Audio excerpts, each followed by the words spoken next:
So I'm going to show you how to use that volumetric flask. You can see, so I already took some water inside of that, and I also add that sample I measured in the balance video, like it is 0.5 gram.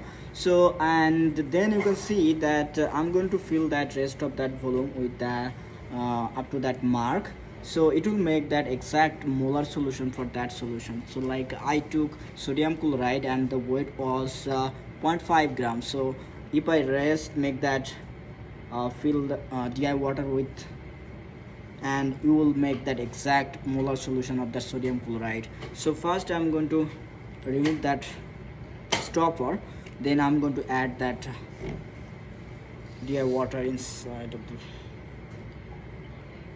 you can see the surface is raising up,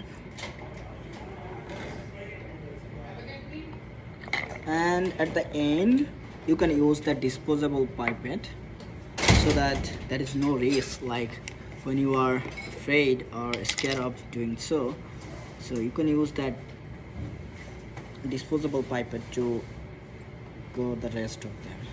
Okay, so now you can see my lower meniscus is touch that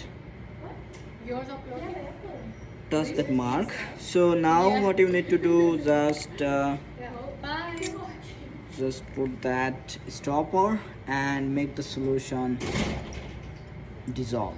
Okay, then you are done, and you make that exact molar solution for sodium chloride. So this is how you need to do. Thank you so much.